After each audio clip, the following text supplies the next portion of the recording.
ஒரு புத்திசாலித்தனமான பழைய ஆந்தை. ஒரு கருவேல மரத்தில் ஒரு வயதான ஆந்தை வசித்து வந்தது. ஒவ்வொரு நாளும் தன்னை சுற்றி நடக்கும் சம்பவங்களை கவனித்தது. நேற்று ஒரு சிறுவன் ஒரு முதியவருக்கு கனமான கூடையை எடுத்து செல்ல உதவுவதை அது பார்த்தது. இன்று ஒரு இளம் பெண் தன் தாயிடம் கத்திக் கொண்டிருப்பதை கண்டது.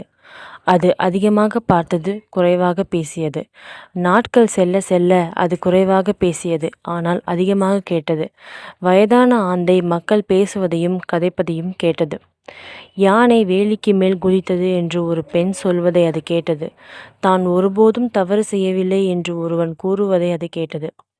வயதான ஆந்தை மக்களுக்கு என்ன நடந்தது என்று பார்த்தது மற்றும் கேட்டது.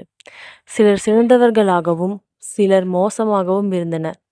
ஆனால் மரத்தில் இருந்த வயதான ஆந்தை ஒவ்வொரு நாளும் புத்திசாலித்தனமாக மாறியது. கதையின் கருத்து: பொறுமையாக இருங்கள், குறைவாக பேசுங்கள், நிறைய கேளுங்கள். இது நம்மை புத்திசாலியாக்கும்.